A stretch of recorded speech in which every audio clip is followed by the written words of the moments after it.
I'm Chizoma Ijugu, welcoming you to Church History in View with Chizoma, a YouTube channel that focuses on the lives and legacies of heroes of faith, especially the ones that God used in Nigeria.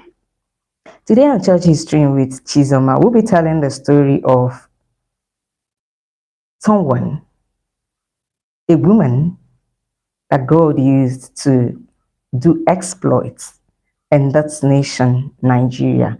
More than 100 years ago, yes, more than 100 years ago, I'm very sure of that. A woman of good works. She was a missionary. She was called the mother of us all. History says she was called the mother of us all. This woman, on January 13, 1915, in the village of Use, died in her mud house. A mud house that was infested with all manner of insects, cockroaches, rats, and all that. History says that this woman was given a state burial, that all government buildings and schools were closed. Even flags were lowered at half masts.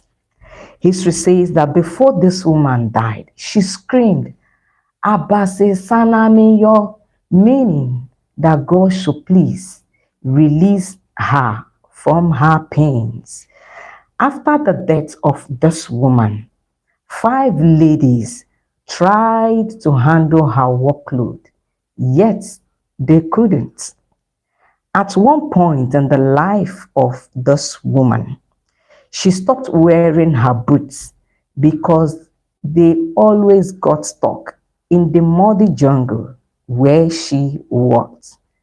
At another point in the life of this woman, she was so sick that she called to service to preach. She just could not walk.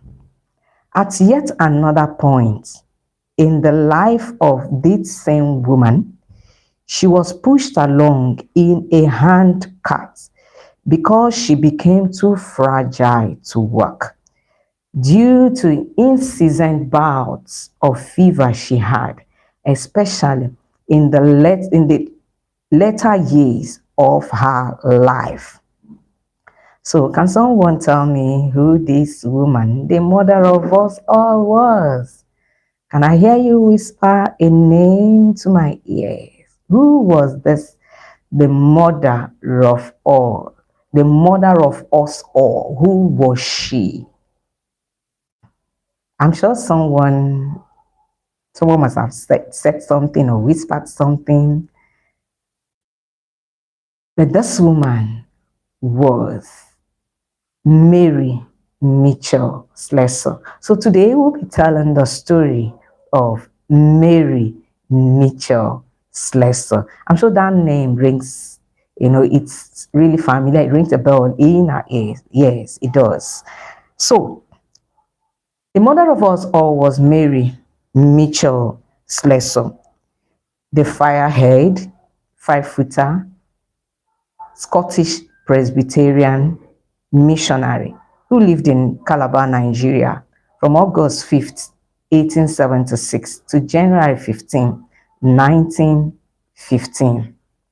She was not well educated, but she loved to read. And history says that she also had a good sense of humor.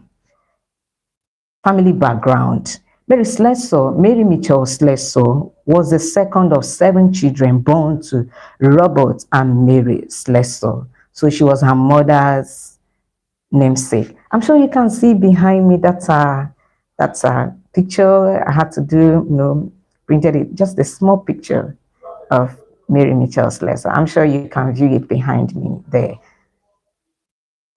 So she was her mother's namesake. Her father, Robert Slessor, was a shoemaker who spent his little resources on alcohol, while the mother, Mary Slessor Sr., was a devoted Presbyterian who worked at the cotton mill. She raised her children in the fear of the Lord.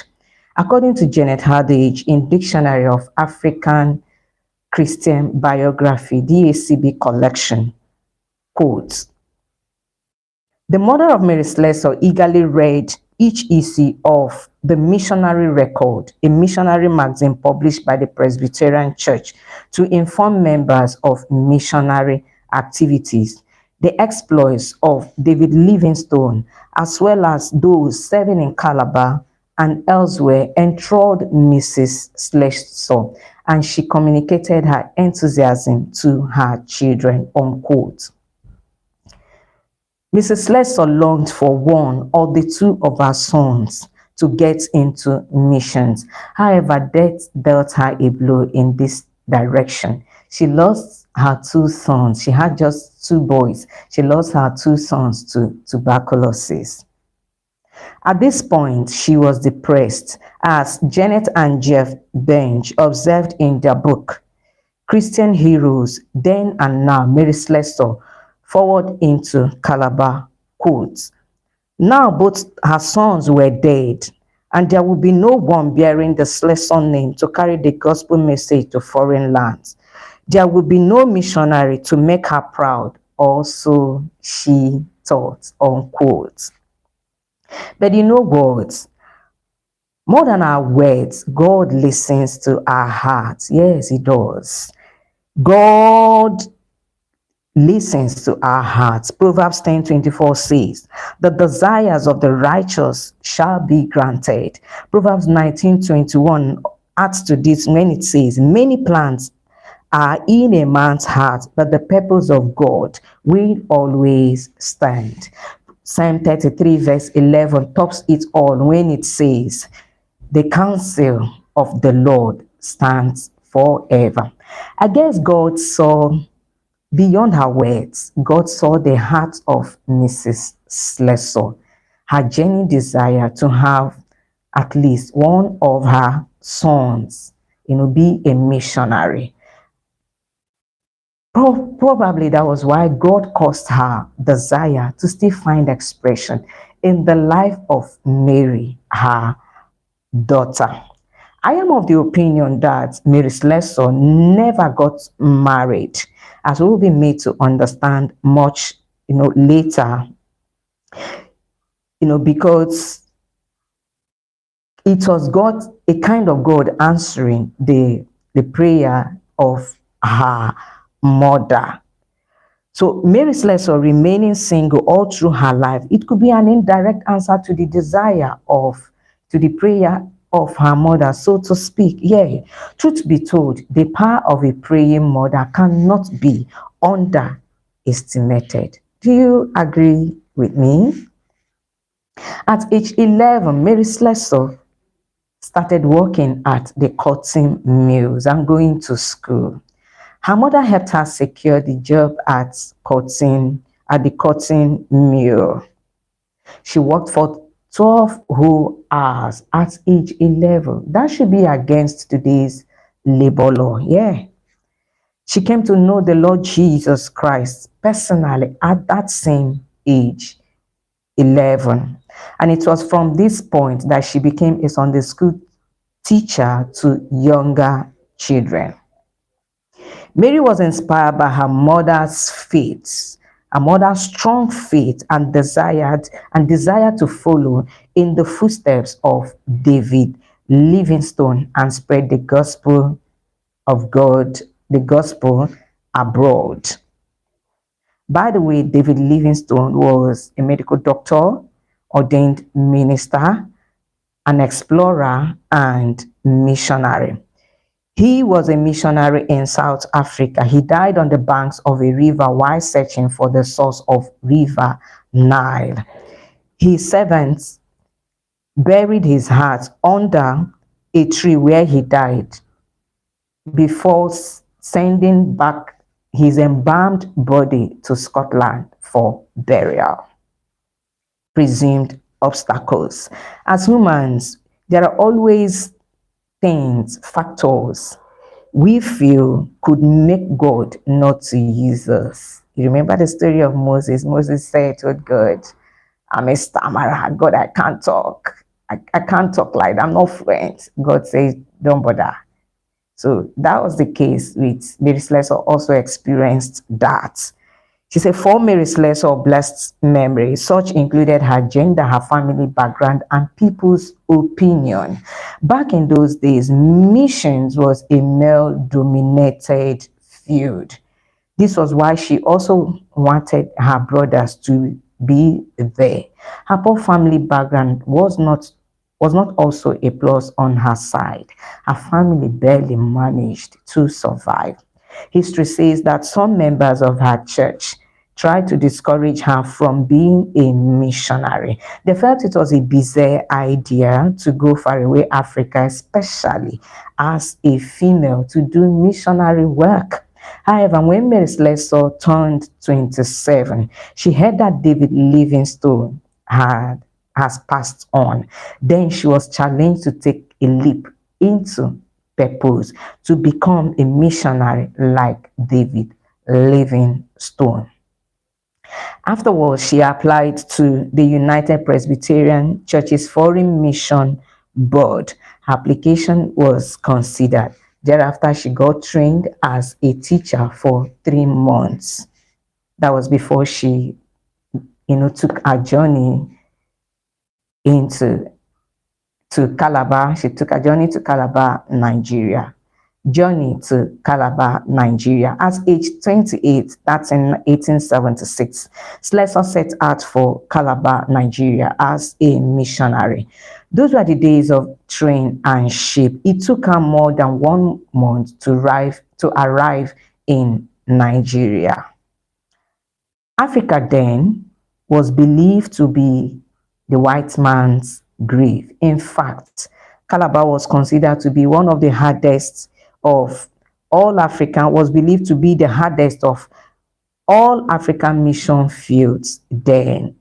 What could drive a young lady of 28 to leave the comfort of her country and travel more than 4,000 miles to a continent, to a country, to a region infested with cannibalism? Only purpose can do that.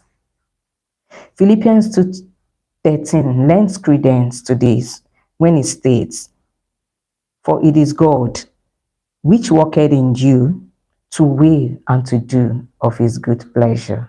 Hallelujah. Of course, any God-given purpose that is not worth dying for is not worth living for. Not at all. How many of us, especially the females, can go all out for the Lord like Mary Slessor of old? She was God's bond slave indeed. A source has it that even before Mary Slessor was accepted as a missionary, before she came to Calabar, Nigeria, she knew the names of the 4 small towns up the Calabar River. Can you imagine? This places emphasis on the need for adequate preparation in whatever we want to do in life. Yes. She took time to prepare herself all round before embarking on the journey of destiny. Onboarding in Calabar. On touching Calabar, she lived within the mission house, the mission compound in Duketown. One of the foremost steps she took was to learn Efik, the language of the natives she has come to meet. After the first 3 years in Duketown, she took ill and she had to travel back to Scotland after the first 3 years. It's on record that she never enjoyed life within the mission field because it was really Europeanized. She wanted to get into the inland where no white person, no white missionary had worked, and be among the natives. This prompted her to request for redeployment into Old Town, which was about 3 miles away from Duke Town. Her request was granted after much persuasion on the mission board. I guess the mission board felt reluctant in sending her to Old Town because she was a female and a new entrant also. So upon her return from Scotland, she crossed over to Old Town and began to live with the natives. She adopted their simple lifestyle. She ate what they ate. I like that. She ate what they ate. She wore same clothes as the natives and spoke to them in their language, Efik. The Benjis in their book observed that the only European luxury she allowed for herself was a cup of tea every morning. I believe her poor background actually helped her to adjust and adapt to the natives' way of life in Old Town. She was already not used to luxury, so fitting into the ethic mood, was not too much of a thing to her. Moreover, it's living, living like the natives also helped her to save up more money, which she sent back home for her family's upkeep. The natives in Old Town called her the white man with flaming hair. While at Old Town, Mary Slessor rescued and adopted a set of twins, a boy and a girl, who were meant to be killed because of a superstitious belief then that twins meant bad luck.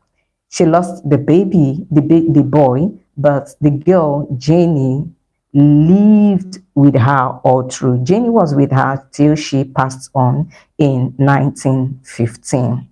When Jenny was a baby, about 6 months old, Mary took ill and had to travel to Scotland. She took Jenny, her baby, along. Creektown. Upon her return from Scotland on sick leave, she crossed over to Creektown. One of the sources consulted stated that by the time she was leaving for Creektown, her courage level has risen to the extent that not even the crocodiles that glided around the canoe, carrying her, made her scared. She was not scared at all. It was while at Creektown that her mother and her last surviving sister died.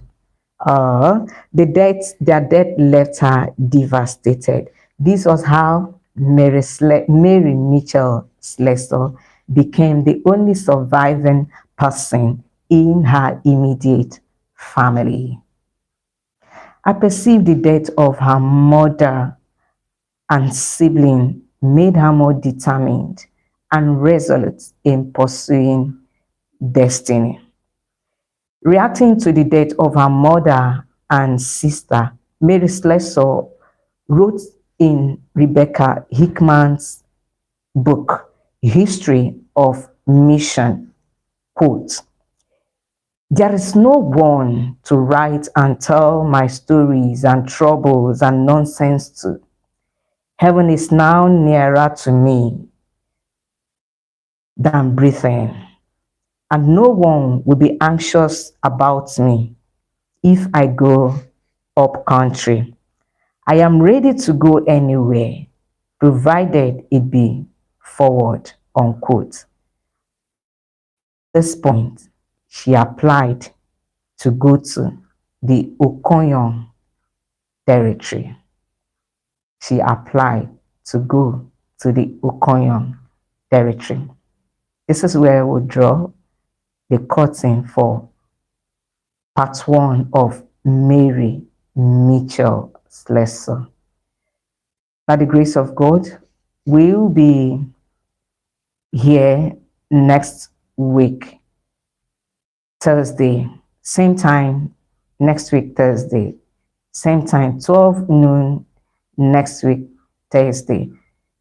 Make it a date with Church History in View with Chizoma. So till we come your way next week, don't forget to subscribe, to like, to share, to comment on our stories. Help us to share the vision. Help to accomplish this God given vision. I love you all.